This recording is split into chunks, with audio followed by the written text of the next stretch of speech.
Vous êtes sur Al24, bonsoir et bienvenue, il est 20h45 et comme chaque soir, vous avez rendez-vous avec votre bulletin d'information africain que nous débutons sans tarder avec tout d'abord l'achèvement de la visite du président ougandais Yoweri Museveni à Alger, visite marquée par des entretiens avec le chef de l'État algérien Abdelmadjid Tebboune, une satisfaction partagée entre les deux représentants assortie d'une convergence de vues autour de nombreux sujets, mais encore le volet économique a été consacré avec la signature de 2 accords et 5 mémorandums de coopération bilatérale. Direction Tunisie, nouvelle formule pour un parlement prérogative limitée depuis 2 ans, pour ne pas dire gelée. Ces choses révolues désormais avec l'élection d'un nouveau président, Brahim Bouderbala, ancien bâtonnier de l'ordre des avocats. Bouderbala, lors de son discours d'investiture, a réaffirmé son soutien au processus politique actuel tout en tentant de rassurer l'ensemble des Tunisiens. Neila Hamouda. Nous déclarons la victoire de Ibrahim Bouderbala en tant que président de l'Assemblée des représentants du peuple tunisien. Les 154 députés tunisiens ont choisi leur nouveau président de l'Assemblée, marquant ainsi son nouveau départ. À l'issue du second tour, lors de la première séance plénière du Parlement lundi, l'ancien bâtonnier Ibrahim Bouderbala a été élu dans la soirée nouveau président du Parlement tunisien. Bouderbala a obtenu 83 voix sur 150, avait en face de lui au premier tour un sérieux candidat à la course à la présidence, Abdeslam Dahmani, n'a finalement obtenu que 67 voix au deuxième tour. Les députés Soussen Mabrouk et Anwar Merzouki, qui ont obtenu respectivement 87 et 72 voix, assisteront Bouderbala dans sa nouvelle mission. Le Parlement tunisien a repris service près de 2 ans après sa dissolution par le président Kais Saied, une décision justifiée par la nécessité de préserver l'État, ses institutions et le peuple tunisien. Les députés auront des pouvoirs bien précis par rapport aux précédentes mandatures. Ils devront examiner des projets de loi directement proposés par la présidence de la République tunisienne, en compilant avec une seconde chambre, le Conseil national des régions et des districts sera mis en place prochainement.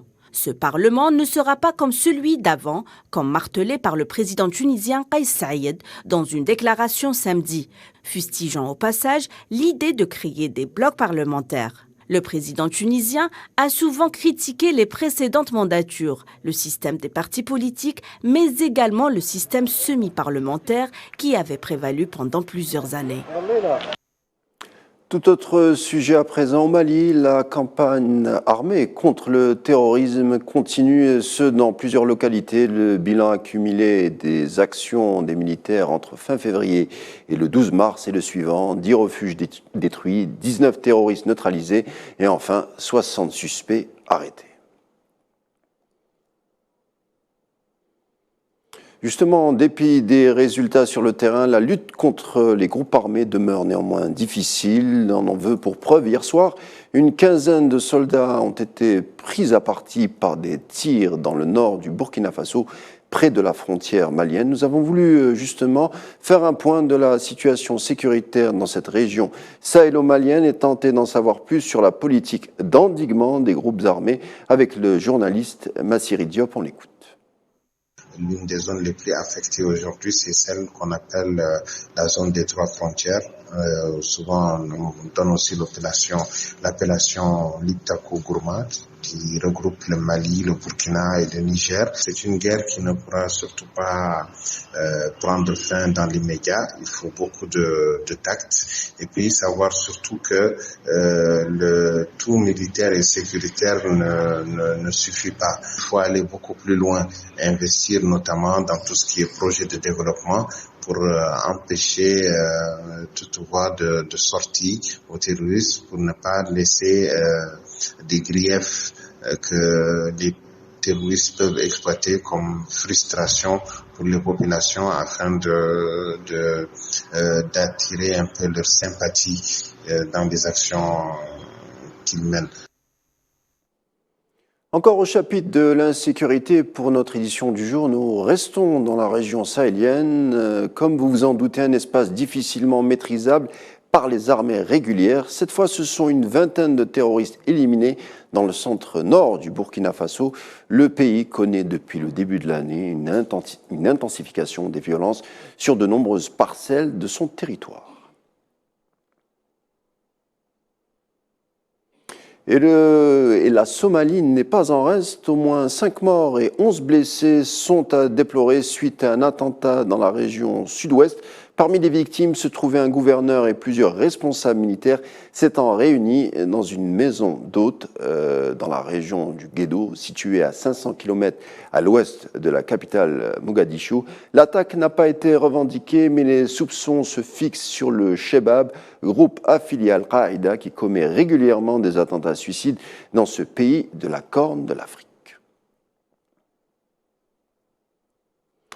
Au Nord Kivu, malgré un front diplomatique actif, le cessez-le-feu a du mal à être respecté. Le Conseil de sécurité appelle quant à lui à des négociations pour donner une chance à la paix d'après le processus dit de Nairobi et tenter de réunir autour d'une table les représentants à la fois de la République du Congo et du Rwanda. Historiquement compliquées, les relations entre les deux voisins sont exécrables depuis la résurgence fin 2021 du M23, une rébellion majoritairement Tutsi que Kinshasa affirme être soutenue par Kigali avec pour objectif de s'accaparer les richesses de l'Est congolais.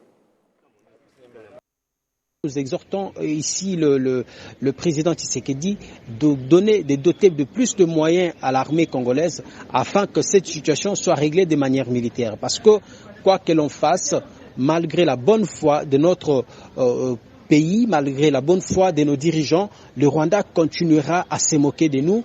Les rebelles du M23 n'ont qu'un langage qu'ils connaissent, c'est le langage de la violence. Voilà pourquoi nous tenons à ce que cette situation soit réglée de manière violente, donc que l'armée fasse preuve d'efficacité sur le terrain afin de mettre hors état de nuire ses ennemis de la paix. Au Gabon, un deuil de 3 jours décrété par le président Ali Bongo sur toute l'étendue du territoire, et ce suite au naufrage du navire Esther Miracle, retrouvé il y a quelques heures au large de Libreville. Pour rappel, au moins un enfant a péri ainsi que 5 adultes lorsque le navire mixte, c'est-à-dire de transport de passagers et de fret qui reliait Libreville au Port-Gentil, a coulé en pleine nuit. C'était jeudi dernier à quelques encablures des côtes. Au Nigeria, où une fièvre sème la mort, en effet, la fièvre dite de Lassa, maladie virale aiguë, a déjà fait 100 morts dans le pays depuis le mois de janvier. La maladie serait à l'heure actuelle présente dans 89 régions des 22 États que compte le territoire. Le gouvernement a bien entendu déclaré l'état d'urgence. La maladie se transmet par contact avec les excréments de rats. Elle peut se transmettre d'une personne à une autre et provoquer une fièvre hémorragique mortelle.